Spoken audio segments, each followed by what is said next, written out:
सभी भाई बहनों को जय मसीह की। प्रभु की आशीष और उसका अनुग्रह आप सब पर होता रहे। तो आइए हम अध्याय 6 की तरफ चलते हैं। मत्ती रचित सुसमाचार अध्याय 6 का आज अध्ययन करेंगे। धर्म के काम एवं दान। धर्म के काम एवं दान। सावधान रहो, तुम मनुष्यों को दिखाने के लिए अपने धर्म के काम ना करो, नहीं तो अपने स्वर्गीय पिता से कुछ भी फल ना पाओगे। वचन 2, इसलिए जब तू दान करे तो अपने आगे तुरही ना बजवा, जैसा कपटी सभाओं और गलियों में करते हैं, ताकि लोग उनकी बड़ाई करें। मैं तुमसे सच कहता हूं कि वह अपना फल पा चुके। परंतु जब तू दान करे तो जो तेरा दाहिना हाथ करता है उसे तेरा बायां हाथ ना जानने पाए।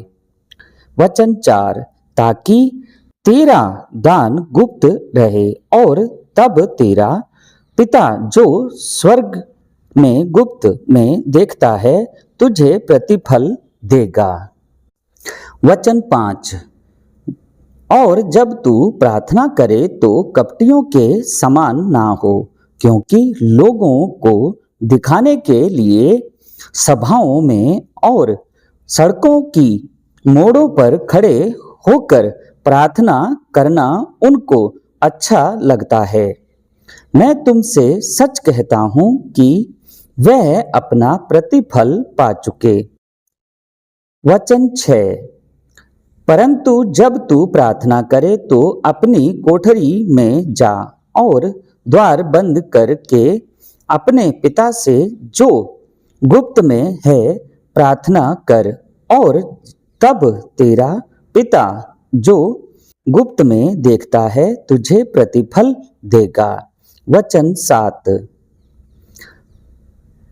प्रार्थना करते समय अन्य जातियों की नाई बक बक ना करो, क्योंकि वह समझते हैं कि उनके बहुत बोलने से उनकी सुनी जाएगी।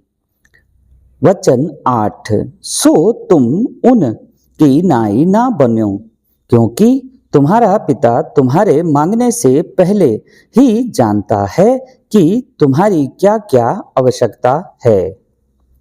वचन 9, सो तुम इस रीति से प्रार्थना किया करो, है हमारे पिता तू जो स्वर्ग में है, तेरा नाम पवित्र माना जाए, तेरा राज्य आए, तेरी इच्छा जैसी स्वर्ग में पूरी होती है वैसे पृथ्वी पर भी हो।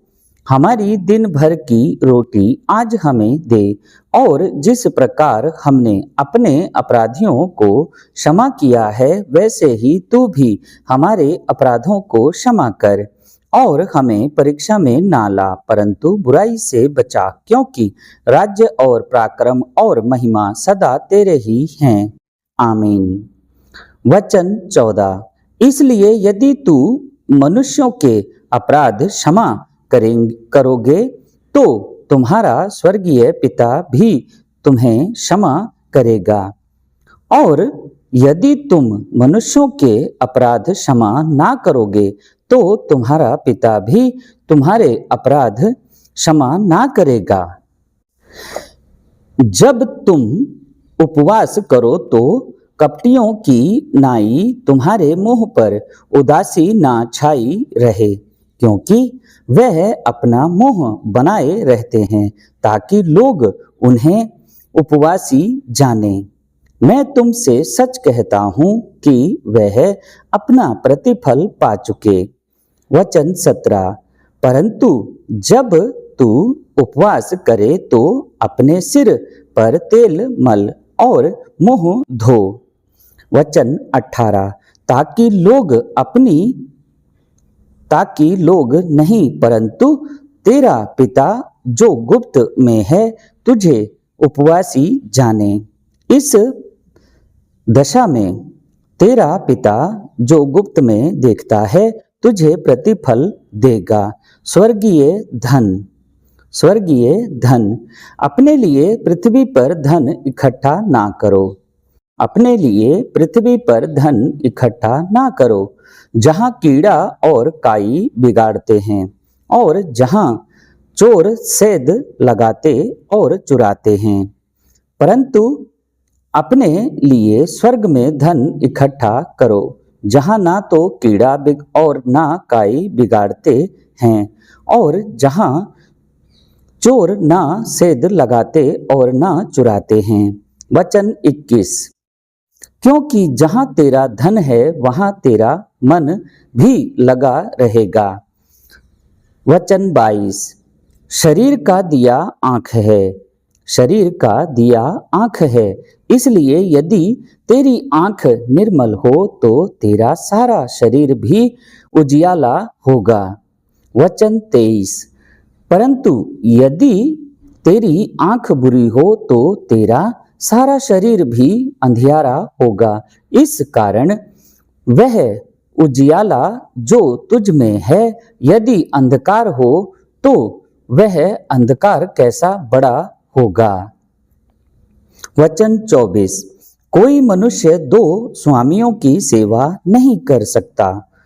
कोई मनुष्य दो स्वामियों की सेवा नहीं कर सकता, क्योंकि वह एक से बैर और दूसरे से प्रेम रखेगा, या एक से मिला रहेगा और दूसरे को तुच्छ जानेगा। तुम परमेश्वर और धन दोनों की सेवा नहीं कर सकते। वचन 25। इसलिए मैं तुमसे कहता हूँ कि अपने प्राण के लिए यह चिंता ना करना कि हम क्या खाएंगे और क्या पिएंगे, और ना अपने शरीर की लिए कि क्या पहनेंगे।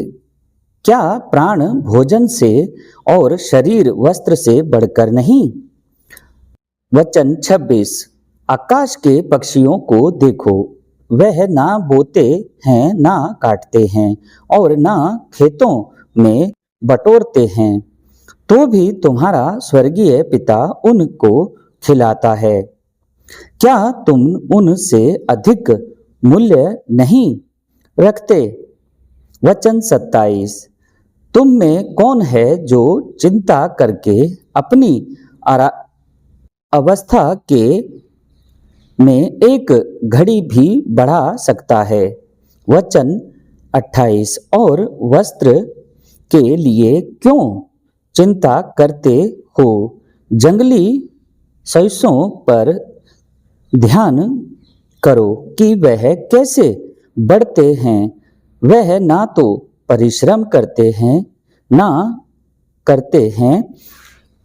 तो भी मैं तुमसे कहता हूँ कि सुलेमान भी अपने सारे वैभव में उनमें से किसी के समान वस्त्र पहने हुए ना था। वचन 30। इसलिए जब परमेश्वर मैदान की घास को, जो आज है और कल भाड़ में झोंकी जाएगी, ऐसा वस्त्र पहनाता है, तो है अल्पविश्वासियों, तुमको वह क्यों न कर ना पहनाएगा। वचन 31। इसलिए तुम चिंता करके यह ना कहना कि हम क्या खाएंगे या क्या पिएंगे या क्या पहनेंगे। वचन 32। क्योंकि अन्य जाति इन सब वस्तुओं की खोज में रहते हैं, और तुम्हारा स्वर्गीय पिता जानता है कि तुम्हें ये सब वस्तुएं चाहिए। वचन 33। इसलिए पहले तुम उसके राज्य और धर्म की खोज करो, तो यह सब वस्तुएं भी तुम्हें मिल जाएंगी।